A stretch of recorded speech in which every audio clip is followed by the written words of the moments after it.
Mis hermanos, estamos en el libro de Juan, capítulo 8. Vamos a ir juntos nuevamente y mientras vamos, les recuerdo un poquito el contexto. Estamos en una conversación entre Jesús y los judíos. Y hoy puntualmente vamos a hablar de un tema que Jesús hace mucho énfasis y es un tema acerca de la religiosidad. Así que he denominado este sermón las marcas de un creyente verdadero según Cristo. Y quiero que juntos podamos orar. Una de las cosas que leía un libro de Keller que decía que de cualquier manera uno puede alejarse de Dios, ya sea por exceso de libertad o por religiosidad. Pero el diablo prefiere el fariseísmo, el diablo prefiere la religiosidad, porque la religiosidad te quita la relación con Dios. Tal vez en el libertinaje tú puedas ir a límites en donde te des cuenta que estás mal y en un momento dado, así como la parábola del hijo pródigo, regreses, porque te diste cuenta que estás mal.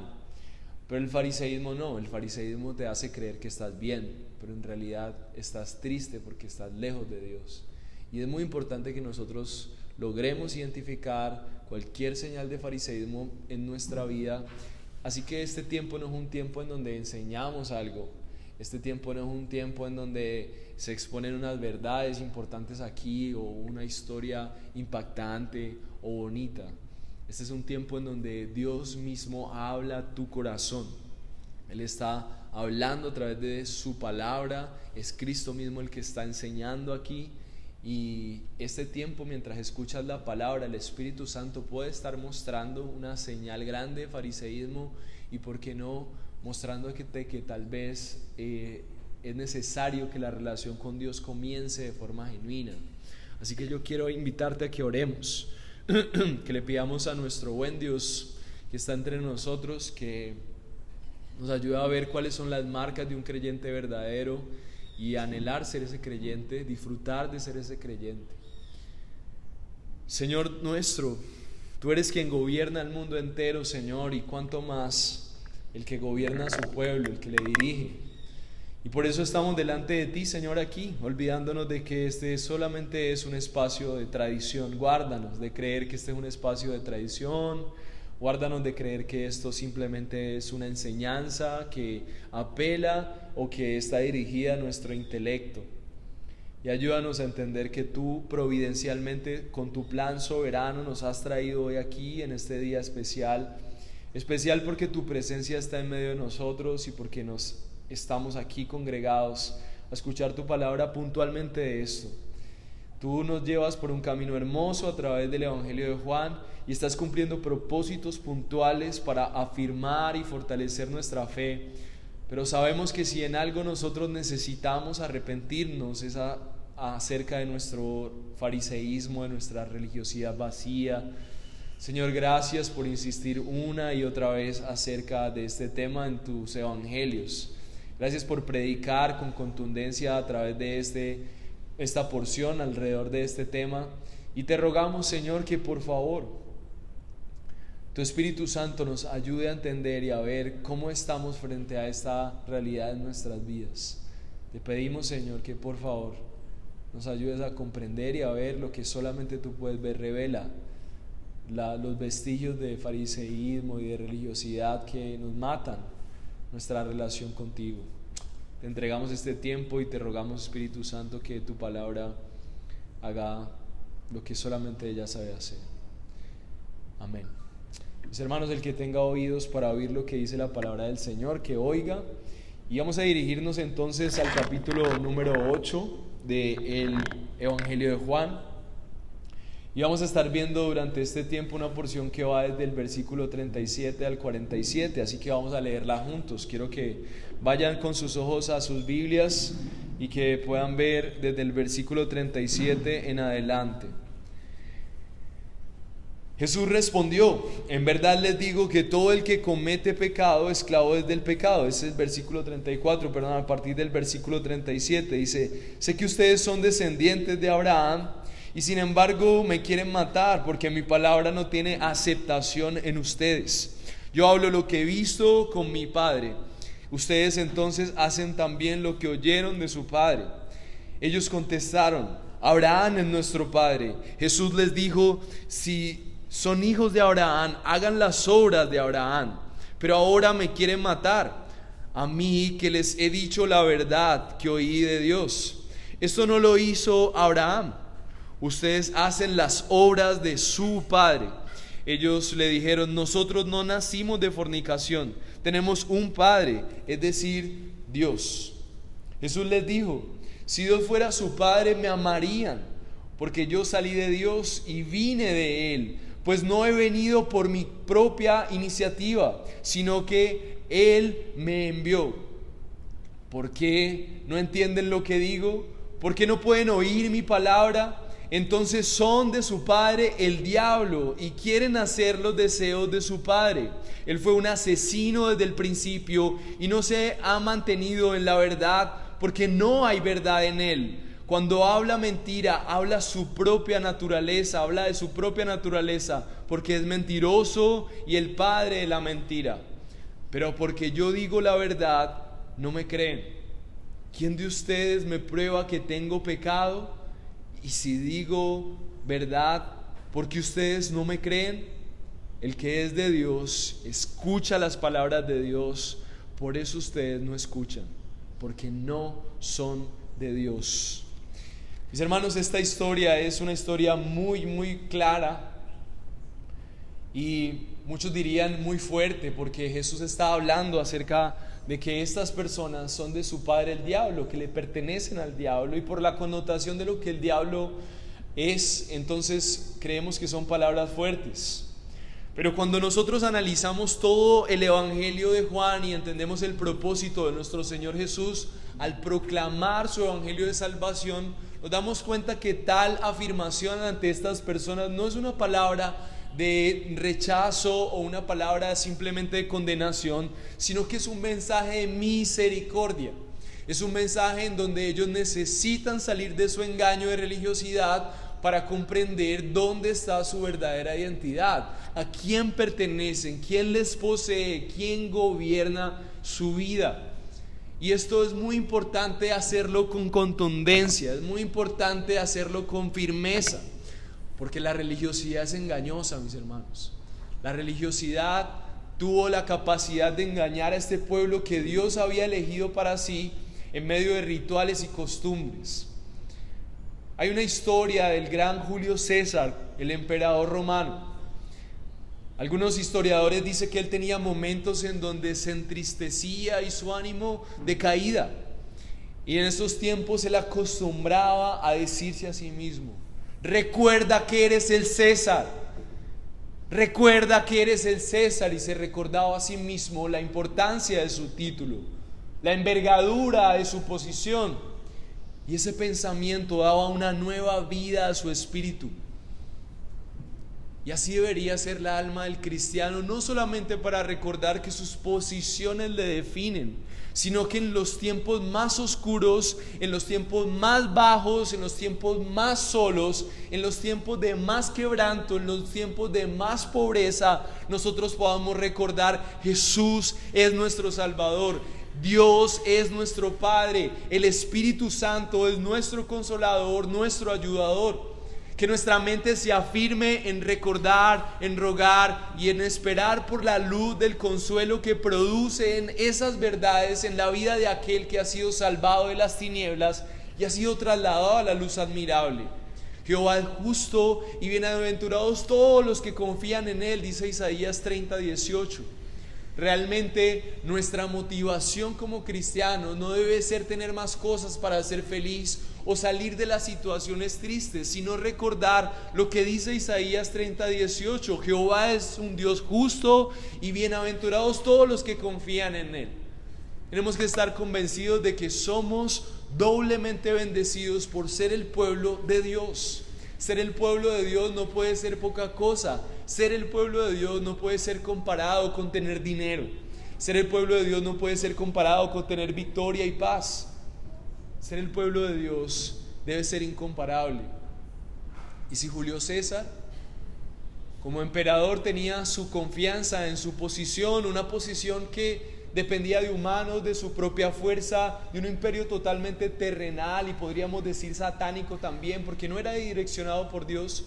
¿Cuánto nosotros deberíamos de tener nuestro gozo en quién es Dios y el privilegio de ser su pueblo?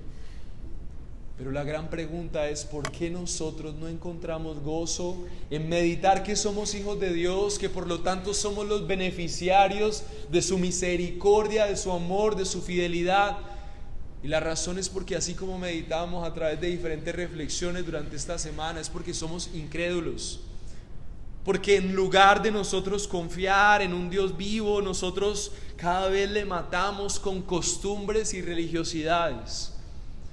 Necesitamos que el Dios vivo sea nuestro Padre y que nosotros podamos comprender que si Dios es todopoderoso, que si Dios es misericordioso, que su amor es infinito, entonces ser sus hijos es lo mejor que nos puede pasar y no se compara con nada más. Pero lo que hace la religiosidad, mis hermanos, es llevarnos a que podamos creer que la relación con Dios es simplemente unas costumbres, son cosas que hacemos por Él para ver si en algún momento Él nos bendice y nos da lo que necesitamos, porque se nos olvida que Él mismo, su propia presencia, su propio carácter es nuestra mayor de las bendiciones. Así que durante este tiempo yo quiero que tú puedas meditar en un mensaje y que ese mensaje quede en tu mente, para que puedas derrumbar cualquier vestigio de religiosidad y que podamos ver esas marcas de un creyente verdadero según Cristo. El mensaje que quiero que recuerdes hoy es que lo que tú haces, lo que amas, lo que crees, dice a quién perteneces. Lo que haces, lo que amas, lo que crees, dice a quién perteneces. Y si nosotros podemos confiar de que pertenecemos en Dios y sabemos quién es Dios, entonces nosotros vamos a vivir en plenitud a pesar de lo que sea que vivamos, a cualquier incertidumbre que tengamos enfrente. Y eso lo vamos a ver a través de 3 puntos. El primer punto es el origen de las obras de un hijo de Dios. ¿Cuál es el origen de las obras de un hijo de Dios verdadero? A partir del versículo 37 y 41 lo vamos a ver. En el punto 2 lo he denominado: los hijos de Dios aman al Padre y le entienden. Los hijos de Dios aman al Padre y le entienden. Y eso lo vamos a ver entre los versículos 42 y 43. El punto 3 es que los hijos de Dios saben que le pertenecen a Él. Los hijos de Dios saben que le pertenecen a Él, y eso lo vamos a ver en el versículo 44 al 47. Y todo esto para recordarnos que necesitamos evaluar qué es lo que hacemos, qué es lo que amamos y qué es lo que creemos, porque eso nos dice a quién pertenecemos. Un buen escritor decía: somos lo que amamos. Somos lo que en el fondo de nuestro corazón decimos amar con nuestras acciones, con las formas en las que expresamos ese amor y las cosas en las que nosotros realmente creemos. Un buen ejemplo para esto es que yo puedo decir: el deporte es bueno para la salud, y esa es la verdad que es fundamento de todas las afirmaciones acerca del deporte, porque eso es lo que han dicho los médicos. Pero realmente nuestra convicción no es esa convicción solamente, y agregamos a esa convicción cosas como, por ejemplo, el deporte es bueno para la salud, pero yo no tengo tiempo. Y esa verdad complementada de una mentira, porque todos deberíamos de sacar tiempo para eso, porque es bueno y por lo tanto deberíamos hacerlo, entonces se convierte en nuestro fundamento, en nuestra verdad. Y terminamos viviendo por nuestras propias creencias y no por las verdades factuales que hacen bien a nuestra vida. Y si eso es bueno para el tema físico, ¿cuánto más sería bueno que nosotros fundamentáramos nuestras vidas en las verdades de la palabra de Dios y en el Evangelio? Así que vamos a ver qué es lo que dice la palabra de Dios acerca de las marcas de un creyente verdadero según Cristo. ¿Y por qué vamos a ver las marcas de un creyente verdadero según Cristo en una conversación de Jesús acerca de la religiosidad?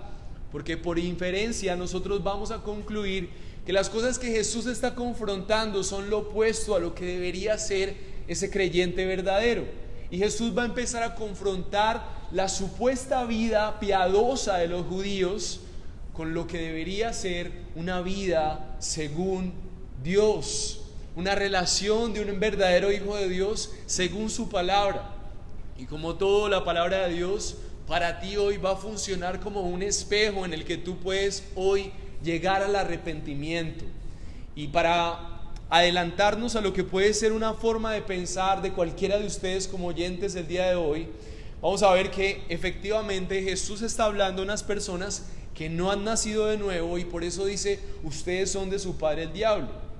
El problema con estas personas es que ellos estaban convencidos de que tenían una relación con Dios por su estilo de vida, por las cosas que hacían, por las costumbres que tenían. Y puede que tú seas de ese público, que estás engañado y que crees que tú tienes una relación con Dios por los hábitos que haces, por las costumbres que tienes.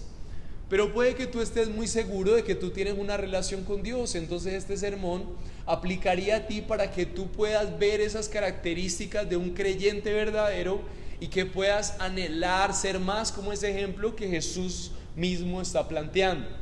Porque si no lo eres y si estás lejos de eso, aunque estés seguro de que tienes una relación con Dios, es porque efectivamente la religiosidad está calando en las raíces de tu vida espiritual. Así que el primer punto que vamos a ver hoy para continuar con esta reflexión es: ¿cuál es el origen de las obras de un hijo de Dios? El origen de las obras de un hijo de Dios. El versículo 37 al 41 dice la palabra de Dios: sé que ustedes son descendientes de Abraham. Jesús está hablando aquí. Sin embargo, me quieren matar, porque mi palabra no tiene aceptación en ustedes. Yo hablo lo que he visto con mi Padre. Ustedes entonces hacen también lo que oyeron de su padre. Ellos le contestaron: Abraham es nuestro padre. Jesús les dijo: si son hijos de Abraham, hagan las obras de Abraham. Pero ahora me quieren matar, a mí, que les he dicho la verdad que oí de Dios. Esto no lo hizo Abraham. Ustedes hacen las obras de su padre. Y ellos dijeron: nosotros no nacimos de fornicación, tenemos un padre, es decir, Dios.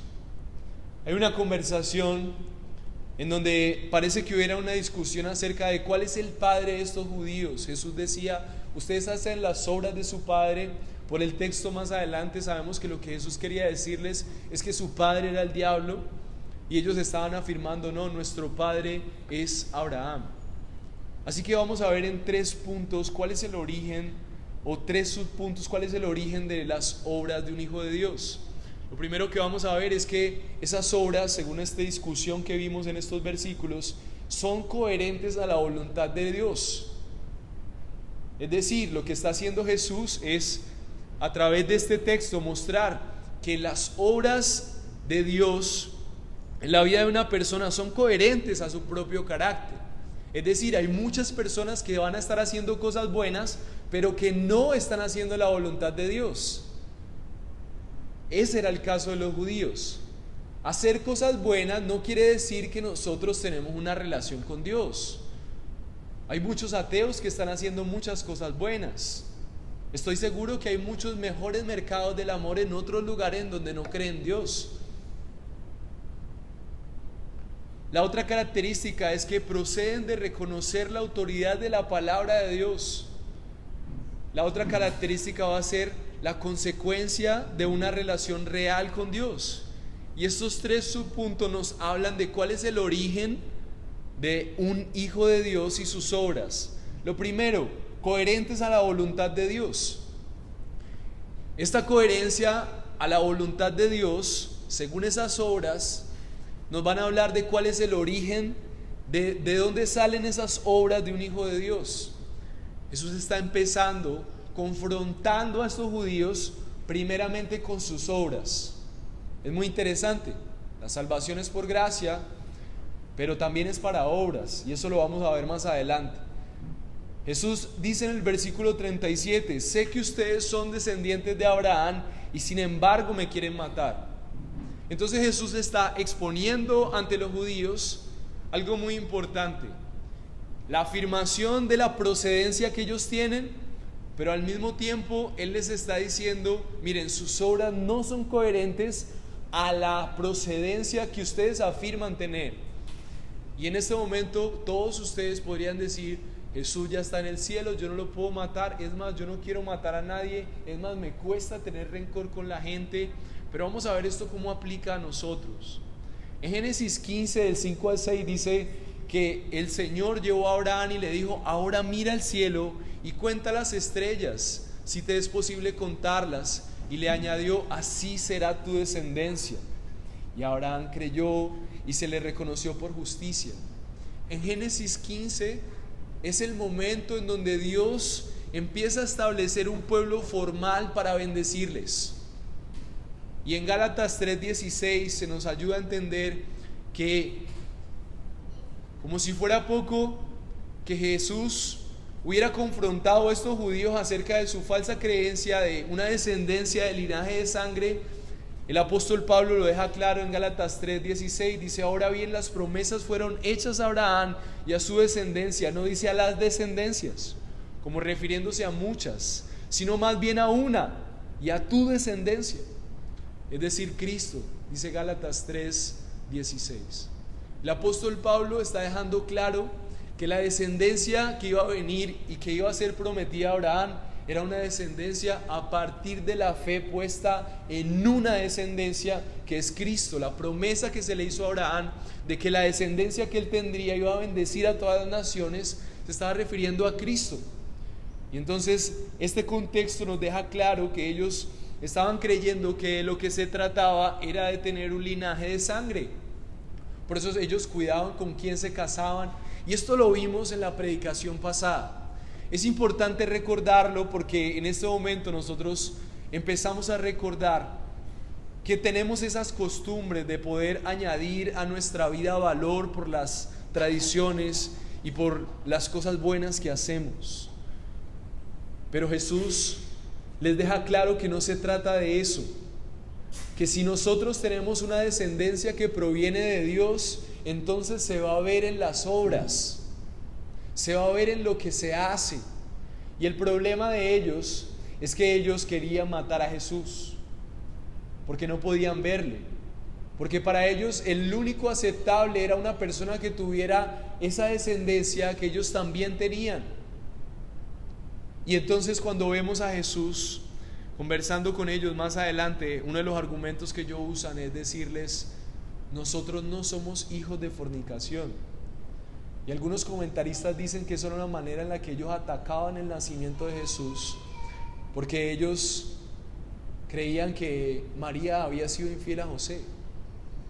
Y entonces este cuadro de cómo los judíos se defienden en su forma de actuar y justificarse nos ayuda a ver también nuestra realidad y cómo nosotros podemos estar alejándonos de Jesús al creer que simplemente se trata de creer en Él, de ir a la iglesia, mientras nuestra vida, mientras nuestras obras, mientras nuestras costumbres son buenas, pero no necesariamente son la voluntad de Dios. Puede que usted sea de ese gran grupo que dice, yo no le hago daño a nadie, y yo voy a la iglesia y además leo la Biblia. Mis hermanos, Jesús no vino, Dios no creó un pueblo para que simplemente no le hiciera daño a nadie. Dios creó un pueblo para que hiciera su voluntad. El problema del pueblo judío no es que le hiciera daño a la gente, sino que dejó de hacer la voluntad de Dios para crear su propio sistema que les validara. Tim Keller, en su libro Es razonable creer en Dios, dijo, es tan posible evitar a Jesús como Salvador cumpliendo todos los preceptos bíblicos como quebrantando todos y cada uno de ellos. Es posible que tu plan sea cumplir todos los preceptos bíblicos, y si ese es tu plan para sentirte aprobado por Dios, entonces tal vez ese plan lo que te está haciendo es alejarte de Dios, porque no podemos acercarnos a Dios cumpliendo todos los preceptos. Pero también puede que tu plan sea evitarlos y olvidarte de que hay mandamientos. Pero lo que vamos a enfatizar durante esta reflexión, durante esta predicación, es que el diablo, de querer algo, busca con preferencia a los fariseos y a todos aquellos que tratan de salvarse por sus propios medios Y la razón por la que el diablo prefiere esto es porque estas personas serán más tristes que los cristianos maduros y las personas que no tienen religión de ningún tipo. ¿Por qué? Porque estas personas descansan en sus propios esfuerzos y son más proclives a caídas graves de pecado porque su carne les falla en el cumplimiento de los estándares de Dios. Están llenos de ansiedad, de inseguridad, de irritabilidad, y la mala noticia es que las iglesias están atestadas de estas personas. Están llenas. Cada vez es más difícil ver que las personas que se consideran incapaces y pecadores llegan a las iglesias, y cada vez es más común por la globalización y por la percepción que la gente tiene en las iglesias, que las personas que lleguen a las iglesias son las personas que confían en sus propias fuerzas para cumplir los estándares de Dios. Y eso también era la realidad del pueblo judío. Y por eso Jesús, una y otra vez, como si fuera un gran bate, como un gran mazo, su predicación golpea una y otra vez al corazón mismo de la religiosidad, para que nosotros hoy no cometamos los errores de este pueblo. El versículo 37, Jesús dice: procuran matarme. En ese momento Jesús está teniendo una conversación frente a frente con los judíos, y ellos definitivamente, aunque él afirma que procuran matarle, en ese momento ellos ya no lo niegan. En otras porciones dicen: no, estás loco, o tienes un demonio, o estás endemoniado. Pero en ese momento ellos ya no lo niegan. Ellos empiezan a entablar una conversación en donde ellos dejan salir a la luz su desidia, su rencor y su rechazo por Jesús. Y tú dirás: ¿eso qué tiene que ver conmigo? Yo creo que Jesús es muy amigable para mí. Yo digo que creo en Él, yo creo en que quiero seguirle, pero mis hermanos, Jesús no está hablando de palabras ni de intenciones, Jesús está hablando de hechos, y está usando las obras de los judíos para decirles: miren, ustedes pueden decir que ustedes proceden de lo que quieran, que ustedes son del mismo hombre de la promesa, pero sus obras niegan lo que ustedes están diciendo. Así que la primera característica de ver el origen de cómo son las obras de un hijo de Dios, la primera forma en la que nosotros nos podemos dar cuenta de si alguien es hijo de Dios o no, es cuando nosotros vemos qué tan interesada está esa persona de hacer la voluntad de Dios. Porque puede que hoy no vayamos a crucificar a Jesús, pero eso es solamente porque no lo tenemos aquí. Pero lo hacemos todos los días. Cuando nosotros, en lugar de rendirnos ante su voluntad, decimos con nuestra boca creerle, pero nuestros planes diarios muestran que nuestras obras no son coherentes a ese origen de los verdaderos creyentes. El versículo 37 dice el Señor Jesús a estos judíos, les está diciendo el versículo 37: sin embargo me quieren matar y mi palabra no tiene aceptación en ustedes. Segunda característica: la palabra de Dios no tiene aceptación en ellos. Nos ayuda a entender que la segunda característica para que nosotros podamos entender cuál es el origen de las obras de un hijo de Dios, de dónde provienen las obras de alguien que realmente está mostrando que es un hijo de Dios, es una rotunda aceptación de la autoridad de la palabra de Dios en su vida. Es una rotunda aceptación de la autoridad de la palabra de Dios en su vida. No estamos hablando de la apreciación de la Biblia como un manual de vida. No estamos hablando de la apreciación de la Biblia como un modelo del hogar, de la familia, de la economía. Es muy fácil ver la Biblia como eso, pero es muy difícil verla como la autoridad. Los judíos tenían al mismo Dios frente a ellos, hablándoles acerca de que sus palabras no tenían aceptación entre ellos. Y esa palabra aceptación en el idioma original es algo que quiere decir hallar un espacio para algo importante, para contenerlo, para atesorarlo. No había un espacio para la autoridad de la palabra de Dios y de Jesús en sus corazones. Ellos hacían muchas cosas religiosas, pero no había un espacio para escuchar la predicación de Dios mismo. No había un espacio para humillarse frente a su autoridad. No había un espacio para reconocer su señorío, para humillarse ante Él, para arrepentirse. Mi hermano, lo que haces, lo que amas y lo que crees dice a quién perteneces. Y muchas veces nosotros somos así. Primera de Corintios 2:14 dice: pero el hombre natural no acepta las cosas de Dios, porque para él son necedad y no las puede entender porque se disciernen espiritualmente.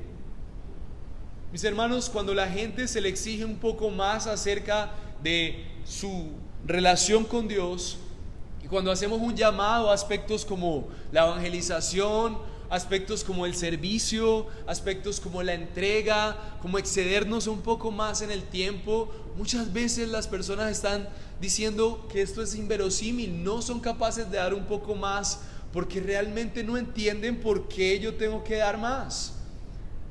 Porque para el hombre natural la entrega que tuvo Jesús es inverosímil, no lo puede comprender. ¿Cómo es esto de que yo tenga que amar a mis enemigos? ¿Cómo es esto de que yo tenga que renunciar a mis sueños? ¿Cómo es esto de que yo tenga que renunciar a mis relaciones ilícitas? ¿Cómo es esto que yo tenga que poner todo mi esfuerzo para adorar al Señor? Aún lo que nos enseñaba David, adorar al Señor con mi dinero, con mi tiempo. No lo podemos comprender porque es algo que se comprende espiritualmente. Lo que decía el Señor Jesús también en porciones como la de Mateo 13:15 dice: pero el corazón de este pueblo se ha vuelto insensible y con dificultad oyen con sus oídos y con sus ojos han cerrado. No sea que vean con los ojos y oigan con los oídos y entiendan con el corazón y se conviertan y yo los sane. Un corazón de hombres que se había endurecido para con las palabras de Dios, tal vez llenos de rituales, pero poco dispuestos a obedecer la palabra de Dios, las áreas en donde Dios les está señalando que las obedezcan. Una tercera característica que nos ayuda a entender de dónde provienen las obras de un verdadero hijo de Dios es una consecuencia de una relación real con Dios. Es decir, ¿cómo vamos a actuar como un verdadero hijo de Dios si nosotros no tenemos una relación íntima y genuina con Él? El versículo 38 dice el Señor Jesús: yo hablo lo que he visto con mi Padre y ustedes entonces hacen también lo que oyeron de su Padre. Es decir, Jesús está apelando a la intimidad que Él tiene como el Padre, como el modelo que va a producir obras que ellos pueden ver. Él está diciendo: lo que ustedes pueden ver de mí es producto de mi intimidad con el Padre. Pero Él compara: en cambio ustedes hacen lo que oyeron de su Padre. ¿A qué padre se estaba refiriendo Jesús? Al diablo.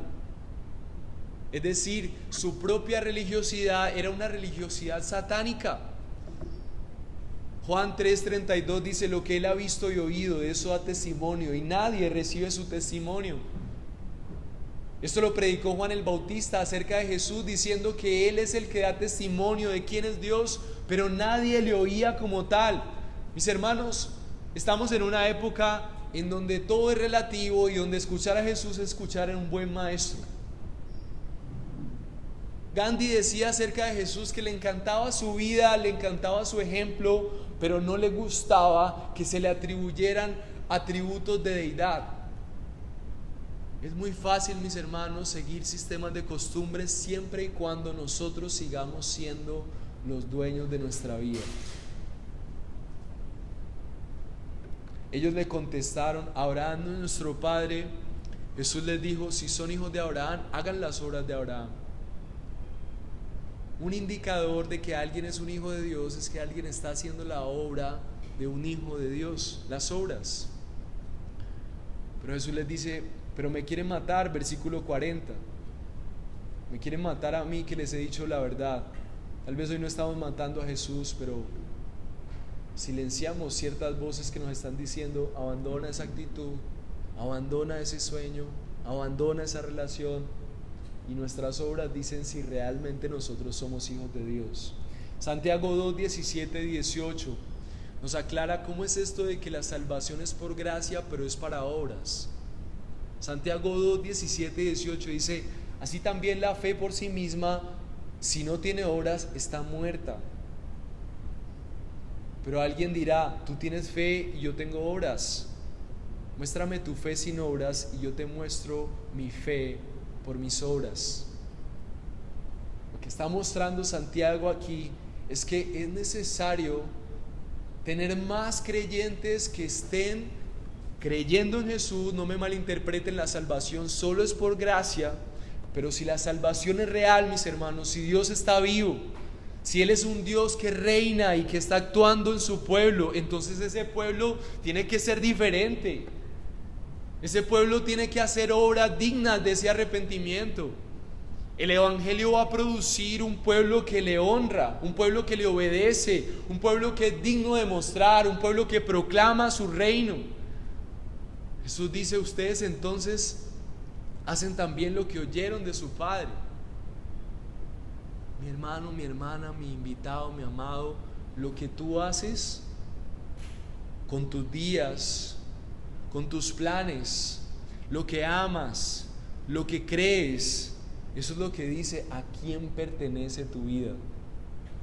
3 cosas claves hablamos acerca de dónde viene el origen de esta realidad de una persona que ha nacido de nuevo y que hace estas obras. Gente coherente, gente que procede de una relación con Dios y de conocer su autoridad y es consecuencia de una intimidad con Él.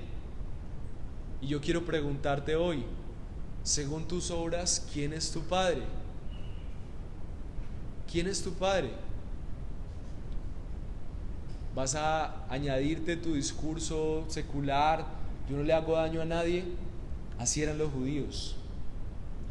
Mis hermanos, no es hacer cosas que nosotros elijamos buenas para sentirnos bien con nuestra conciencia, es hacer la voluntad de Dios. ¿Qué es lo que Dios quiere que tú hagas como creyente? ¿Qué es lo que Dios quiere que tú hagas como papá, como mamá, como hijo, como trabajador? Y aquí es donde viene la parte importante. Para los judíos era muy difícil que ellos pudieran entender porque ellos no eran hijos de Dios. Y la razón es porque ellos eran aún admirados por todo lo que hacían.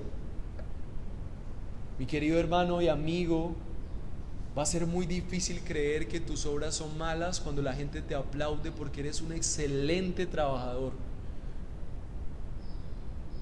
Y estás entregando toda tu vida a eso y la gente te aplaude por eso. No estoy diciendo que hay que dejar de trabajar, hay que trabajar duro, pero tal vez en el fondo de tu fe tú no deseas vivir una vida para Él, tú deseas vivir una vida para acumular más dinero y comprar más cosas.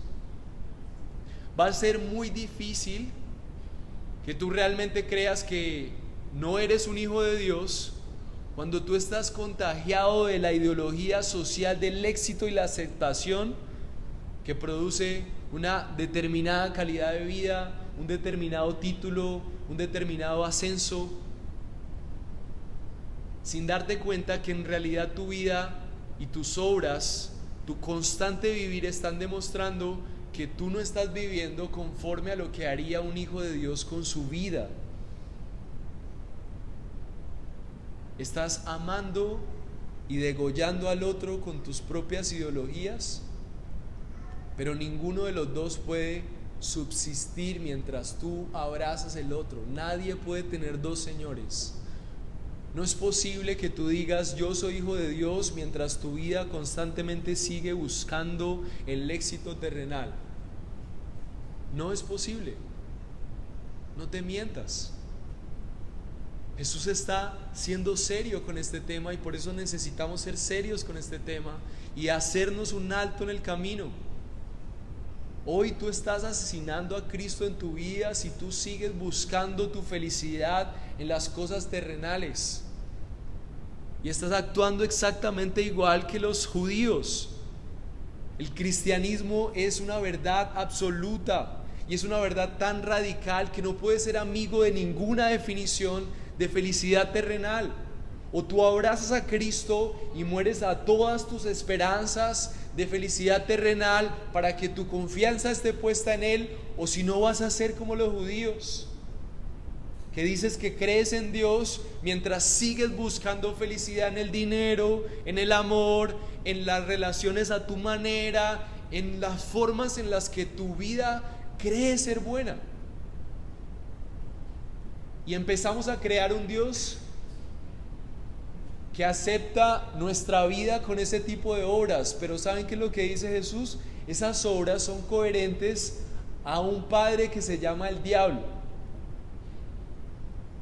Y yo con esto no quiero decir que los cristianos son perfectos, pero con esto quiero decir que tú necesitas evaluar si tú nunca has tenido ese deseo de realmente someterte a Dios en absoluto y que Él sea quien gobierne tu vida. Puede ser hasta un predicador, y casos se han visto de gente predicando acerca de Jesús, pero al final estaban predicando por sus propias conveniencias y con sus buenas acciones se fueron al infierno, porque en realidad no estaban predicando para el amor de la gente, para la gloria de Dios, sino tal vez para ser vistos, para encontrar un lugar de aceptación. El mensaje de Jesús es que la moral es lo más engañoso que hay. Tal vez crees que eres cristiano o te sientes bien porque vas a la iglesia el domingo, pero durante la semana estás buscando que te feliciten por ser un buen trabajador, por hacer cosas correctas, y estás buscando la seguridad detrás de cada logro. Tal vez te sientes seguro de ser cristiano porque vas a la iglesia el domingo, y tal vez toda la vida te han dicho que eres muy amable, que eres una buena persona, que eres prudente, pero en realidad, en el fondo, tú sabes que es el miedo, y que en realidad eso no es producto de que conoces a Dios, sino que estás fingiendo y en realidad estás siendo hipócrita. Tal vez te sientes muy seguro de tu origen porque vas a la iglesia y eres muy radical con tus verdades teológicas, y has usado estas verdades teológicas para empezar a juzgar a la gente, pero eso es lo más parecido a los fariseos. Jesús no usó las verdades de Dios para juzgar a las personas que no eran como Él, sino para predicar acerca de misericordia y arrepentimiento. Y tal vez en tu propia teología tú has buscado tu seguridad, pero eso es fariseísmo. Tal vez tú vas a la iglesia cada 8 días y te sientes seguro justificando tus pecados, aquellos en los que Dios ya ha alumbrado, diciendo que estás en un proceso, pero en realidad tú estás gobernando tu propia vida, tus propios actos. Te crees la mentira de que le das manejo a Dios. Mi querido amado y hermano, Dios no le podemos dar manejo. Él sabe si tú estás siendo real y tus obras lo muestran. Hoy en día el cristianismo es más una guerra de ideologías en tu mente. Cuídate de creer que las obras que haces son producto de Dios cuando no lo son. Y evalúa si realmente tus obras están mostrando obediencia o simplemente un parámetro de moral que te enseñaron. Esa es la religión tradicional. Muchas de las personas creen que ayudando a los pobres, que haciendo labores de caridad, que siendo buena gente con los demás, teniendo buenas familias, entonces nosotros nos vamos a buscar un lugar delante de Dios. Mis hermanos, no es cierto.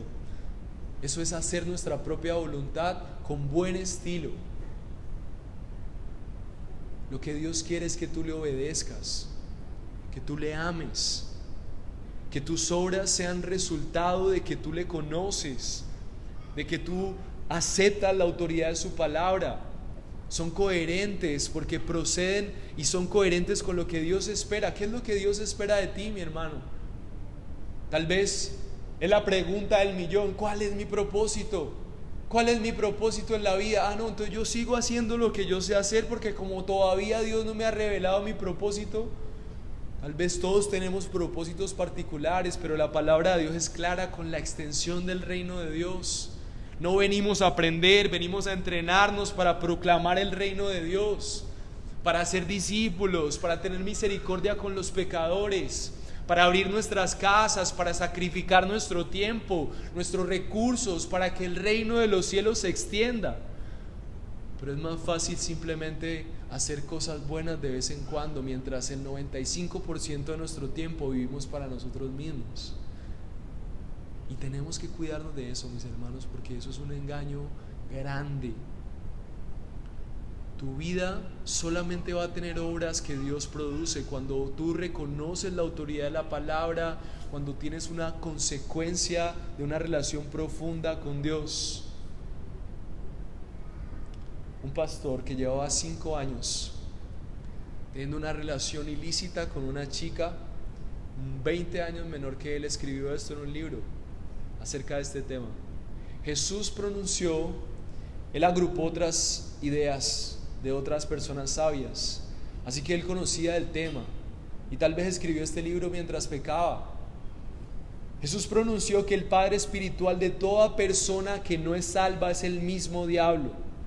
De ser nuestro padre, el diablo significa pertenecer a Satanás y estar bajo su cautiverio para hacer su voluntad. Todo incrédulo sufre esta terrible esclavitud. Boyce, un conocido puritano, escribe que los líderes religiosos inconversos a quienes Jesús se dirigió pensaron que no tenían este problema de qué preocuparse porque eran descendientes físicos de Abraham. Pero Jesús señaló que Dios está interesado en una relación espiritual y que sus acciones indicaban que ellos en realidad eran hijos del diablo. Morris, otro conocido teólogo, añade: su origen es el diablo, su padre. Es por esto que quieren llevar a cabo sus deseos malvados y eligen voluntariamente la voluntad del diablo. Todo aspecto del ser interior está en cautiverio de Satanás, incluyendo la voluntad. Mis hermanos, si en algo el diablo está metido es en la religiosidad. Si en algo el diablo está metido es engañarte para que tú creas que ser bueno es tu salvación. Alerta, cuídate de eso. Jesús fue insistente. ¿Qué pasó con este pastor? Había agrupado todas estas verdades, las escribió, edifican hoy nuestras vidas, pero estaba en adulterio. Un pastor admirable. Y muchos siervos de Dios pasan por esas circunstancias porque olvidaron que no se trata de bondad, no se trata de buenas obras, se trata de una relación real con Dios, la autoridad de su palabra y obediencia radical. Y si no ves un anhelo por ser coherente, hacer la voluntad de Dios, una voluntad sacrificial, y estás justificando tu vida con buenas obras que haces de vez en cuando, como ir a la iglesia, como decir que crees en Dios, lo más probable es que tu padre sea el diablo. Y parece una palabra fuerte, pero cuando entendemos lo que significa estar bajo el dominio de Satanás, entonces es una predicación hermosa, porque lo que quiere Jesús es salvarte de ahí. Que ya no creas que eres hijo de Dios, sino que empieces a darte cuenta que necesitas un Salvador. ¿Qué haría el Señor en la situación en la vida que tú tienes? Es necesario que nosotros hagamos esta pausa, mis hermanos. El punto 2 nos recuerda otra característica y otra marca de un creyente verdadero. Los hijos de Dios aman al Padre y le entienden. Jesús les dijo como otro argumento, y presta mucha atención, otro argumento de Jesús para confrontar a estos judíos que creían que eran hijos de Dios. Jesús les dijo: si Dios fuera tu Padre, me amarían, porque yo salí de Dios y vine de Él, pues no he venido por mi propia iniciativa, sino que Él me envió. ¿Por qué no entienden lo que digo? ¿Por qué no pueden oír mi palabra? El argumento principal de Jesús, aparte de las obras, es que ellos no le amaban a Él. Mis hermanos, podríamos excusar a los judíos que no sabían quién era. Nosotros no tenemos excusa. Los judíos vieron sus señales, los judíos vieron sus milagros, vieron el cumplimiento de las profecías. Tampoco tienen excusa. Pero nosotros menos excusa tenemos cuando hemos visto la dimensión de quién es Dios hecho hombre en persona de Cristo. Si tú no amas a Jesús, si tú no te sientes atraído en una relación con Él de amor, de entrega, de sacrificio, por estar más cerca de Él, disfrutas tiempo con Él, ¿sabes qué significa tener una relación con Él? Mi hermano, tú no eres un hijo de Dios y tienes que decirte la verdad hoy. Hoy puede ser el día de arrepentimiento. Si tú no anhelas estar con Jesús, puede que el cristiano esté en una lucha. Puede que el cristiano diga, me embolateo hoy, pero mañana es otro día. Pero si tu constante es que tú no amas a Jesús, tú no eres un hijo de Dios. Y tienes que decirte la verdad hoy, porque es cuestión de vida o muerte. Si no le amas, Jesús está diciendo, si Dios fuera su Padre me amaría, porque yo salí de Dios y vine de Él. No he venido por mi iniciativa, sino que Él me envió. Jesús está hablando de que un hijo de Dios tiene una relación amorosa con su Padre. Un hijo de Dios comprende el amor que ha tenido el Padre para enviar a su Hijo. Disfruta de ese amor.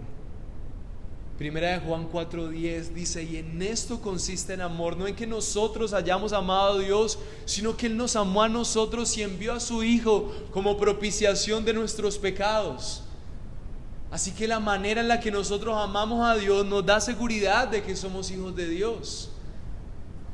Y si tú eres hijo de Dios y ves que tu amor por Dios está apagado, esto también es una indicación de que tú necesitas recordar que no se trata de saber más teología, no se trata de saber más palabras en griego, no se trata de leer libros, no se trata de buenos comportamientos, se trata de cuánto amas a Jesús, cuánto es tu amor por Él. Y por último, Jesús en este versículo expresa que les pregunta, ¿por qué no me entienden? El versículo que estamos mencionando en esta porción es el versículo 42 y 43. Y el versículo 43 dice la palabra del Señor: ¿por qué no entienden lo que digo? Porque no pueden oír mi palabra. Los que no pueden oír su palabra no es cualquier forma de oír. Cualquiera podría oír con ojos físicos, pero a lo que se refiere Jesús son personas que realmente están dispuestos a escuchar la voz de Dios como su autoridad. Tienes una autoridad que es Dios. Sin importar lo que te cueste, escuchas la voz de Dios para obedecerla, para seguirla a pesar de tus pecados. No pueden oírla, dice Jesús. No pueden oír su palabra. Así que eres lo que haces, eres lo que amas, eres lo que crees, lo que haces, lo que amas y lo que crees, dice a quién perteneces. Pero el mensaje de esperanza que está a partir del versículo 44 y que responde a cómo Jesús está tratando de mostrar la esperanza a uno de estos judíos es el punto 3, y es que los hijos de Dios le pertenecen a Él. El versículo 44 al 49 dice la palabra de Dios. Al 47, ustedes son de su padre el diablo y quieren hacer los deseos de su padre. Él fue un asesino desde el principio. Lo que está haciendo Jesús aquí es ayudándole a entender a estas personas que sus obras son impulsadas por deseos que provienen del infierno. Pero ellos estaban haciendo cosas buenas. Ellos estaban diciendo que hacían cosas buenas, pero no provenían de Dios. El diablo les había engañado en un sistema religioso que solamente se enfocaba en religiosidades, pero no amaban a Jesús, no amaban a Dios. Y no se ha mantenido en la verdad porque no hay verdad en Él. Cuando habla mentira, habla de su propia naturaleza porque es mentiroso y padre de mentira.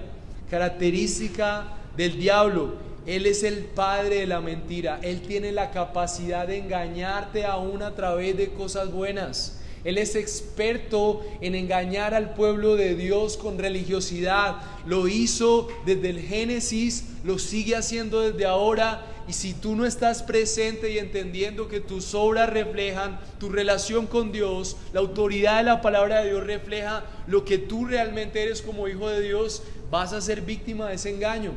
Versículo 45, porque yo les digo la verdad, no me creen. ¿Quién de ustedes me prueba que tengo pecado si digo verdad? ¿Por qué ustedes no me creen? Y la conclusión hermosa, el que es de Dios escucha las palabras de Dios. Pero ustedes no le escuchan porque no son de Dios. Y quiero concentrarme en esta última afirmación que Jesús hace para definir realmente que esto es como si fuera una cascada, las obras, la relación con Dios y su amor por Él. Por lo tanto, también ese comportamiento moral del que hablábamos solamente es producto de que nuestras vidas realmente le pertenezcan a Él. Así que Jesús empieza a derrumbar paso a paso el orgullo de los judíos para que ellos entiendan que la única manera de que ellos puedan ser hijos de Dios es que sus vidas por completo le pertenezcan a Él. ¿Y cómo es esto de que nosotros podamos asegurarnos de que nuestra vida le pertenece a nuestro buen Dios? La porción que habla el versículo 44 dice: cuando habla mentira, habla de su propia naturaleza. Entonces Jesús va a empezar a contrastar una esencia que tenían los judíos, una forma en la que ellos vivían que estaba fundamentada en una esencia satánica, pero por otro lado Jesús dice que hay una esencia que le pertenece a Dios, y es un contraste entre la naturaleza del diablo, la consecuencia de sus actos, y la naturaleza de Cristo, que puede cambiar aún la esencia de los hombres para llevarles a comportarse diferente. Y la última afirmación de Jesús es: ustedes no son. Así que lo que Jesús está diciendo aquí es que todo aquel que sea, entonces va a amar a Jesús. Todo aquel que le pertenezca a Él, entonces se va a comportar como un hijo de Dios. Todo aquel que le pertenezca a Él va a desear obedecerle. Y esto es porque Cristo es el único que puede hacer una transformación orgánica de aquellos que le pertenecen y están bajo el dominio de Satanás. Colosenses 1:13 dice: porque Él nos libró del dominio de las tinieblas y nos trasladó al reino de su Hijo amado, en quien tenemos redención y perdón de pecados. Así que la primera consecuencia de entender que solamente Cristo nos puede trasladar del reino de las tinieblas al reino de su amado Hijo es reconocer la esclavitud. Necesitamos reconocer la dimensión de nuestra esclavitud para poder clamar al único que puede librarnos, al único que puede hacer de nuestra vida que pertenece a las tinieblas su posesión. Jesús está diciendo: no es posible que tu vida pertenezca a Dios mientras tu vida es totalmente incoherente. No es posible. La razón por la que tú te comportas así es lo que dice Jesús. La razón por la que tú, judío, te comportas así, la razón por la cual no me amas, la razón por la cual tu vida es totalmente opuesta a mi voluntad, es porque no me perteneces todavía. Es necesario que la vida de todo hijo de Dios nazca de la posesión en las manos de un Dios que es capaz de transformar desde la esencia a un humano podrido como tú y como yo, que no ama a Dios y que lo único que quiere es autojustificarse. Pero la buena noticia es que Jesús puede dar seguridad de que si nuestra confianza está puesta en Él, es porque nosotros le pertenecemos. Si nosotros estamos reconociendo nuestras esclavitudes para arrepentirnos y decirle: Señor, tú eres el único que puede sacarme de la realidad de mi condición caída, del infierno que me domina y me esclaviza, entonces la garantía es que nuestras vidas serán coherentes a Él. Pero necesitamos renunciar a ese reino y reconocer al Rey verdadero. A los judíos les quedaba muy difícil hacerlo porque les habían hecho entender desde pequeños que ellos eran hijos de Dios, pero no le amaban. Mi hermano, que ese no sea tu caso.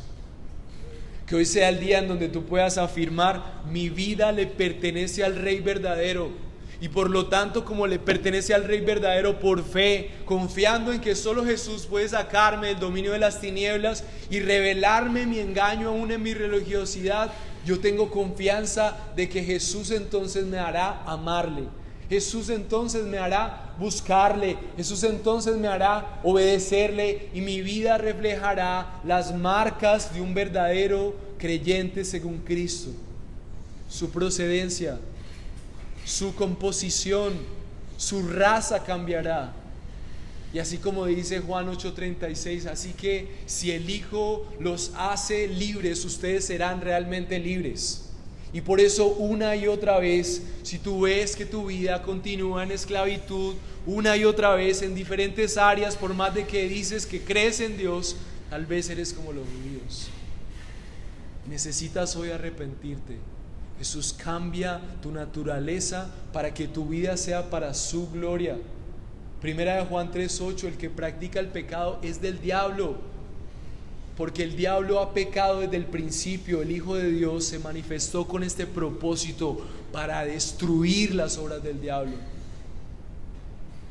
Mis hermanos, los judíos tenían era sinagogas de Satanás. Ellos habían establecido un sistema religioso que blindó a la gente para que reconocieran su necesidad de un Salvador. Cuídate de crear sistemas en donde tú eres el Salvador. Colosenses 1:13 dice: porque Él nos libró del dominio de las tinieblas y nos trasladó al reino de su Hijo amado. En el reino de su Hijo amado, mis hermanos, no se trata de lo que tú haces por Dios, se trata de lo que Dios hace por ti. Tim Keller menciona esto. ¿Qué es el arrepentimiento genuino? ¿Cómo nosotros entendemos el Evangelio? Existe un gran abismo entre la idea de que Dios nos acepta debido a nuestros esfuerzos y la idea de que Dios nos acepta por lo que Jesús ha hecho. La religión opera sobre la base del principio: obedezco y luego soy aceptado. Pero en total contraste, el principio del Evangelio es: Dios me acepta por lo que Cristo hizo, y por eso ahora yo obedezco. Puede sin duda darse el caso de dos personas que se rigen en la vida por estos dos principios tan distintos y que aún así se sientan la una a la otra en la iglesia. Ambas oran, ambas practican el diezmo con generosidad y son leales y fieles a sus respectivas familias, a la iglesia, se esfuerzan además por vivir una vida honesta, indignamente. La cuestión es que sin embargo, lo hacen por motivos distintos, uno por agradar en religiosidad su propia vida, pero otro por entregarse en una ofrenda viva al Señor, los extremos serán diferentes. Aunque se vean iguales, uno irá al infierno y otro será salvado por su fe puesta en Cristo. Así que, mis hermanos, ¿cuál es la característica entonces primera y la marca de un creyente verdadero? Reconocer que está esclavizado de las tinieblas y arrepentirse de eso, poner su confianza en Jesús para entregarse en absoluto a su gobierno. Conoce la voluntad de Dios en su palabra. Una aplicación práctica: sométete a ella en absoluto. Si sabes que hay un área de tu vida en la que necesitas someterte, alejarte, arrepiéntete pronto. Y expresa mucho más formas de amar a Dios. Dedica tiempo para amarle, para expresarle tu amor. Sé parte y involúcrate en la iglesia de maneras en las que tú puedas crecer en cómo Cristo obra en tu vida. Maneras en las que puedas ministrar la vida de otros, en las que puedas ser cuidado, para que cada vez haya más seguridad de que eres ese hijo de Dios, no por lo que haces, sino por lo que ves que Dios está obrando al poner tu confianza en Cristo como el único que puede librarte aún de la religiosidad. Mi hermano amado, si el César y cualquier otro rey estuvieron alegres de su poder, de su influencia, ¿cuánto más cada mañana puedes levantarte con la seguridad y con el gozo de saber quién guía, quién te ama, quién te respalda, quién te cuida, quién te entrega un futuro prometedor? No por lo que haces, sino por lo que ese Dios ha hecho por ti. ¿Qué más plenitud esperamos que el Dios lleno de gracia y misericordia esté del lado de sus hijos? Mis hermanos, muchas de las cosas que vemos frustradas en nuestra vida son producto de que nosotros no somos hijos de Dios. Y otras cosas son producto de que nosotros, a pesar de que somos hijos de Dios, seguimos anhelando las obras de los inconversos. Necesitamos arrepentirnos de eso y confiar en que nuestra mayor provisión es que Jesús sea nuestro Rey. Mis hermanos, oremos y que las marcas de un creyente verdadero, según Cristo, se hagan manifiestas por fe, y que hoy sea el día de arrepentimiento. Que entendamos la dimensión de lo que significa ser un hijo del diablo a pesar de que hagamos cosas buenas, y que hoy mi hermano y hermana, estés seguro de tu necesidad del Salvador y que Él te ha salvado a través de la obra de Cristo.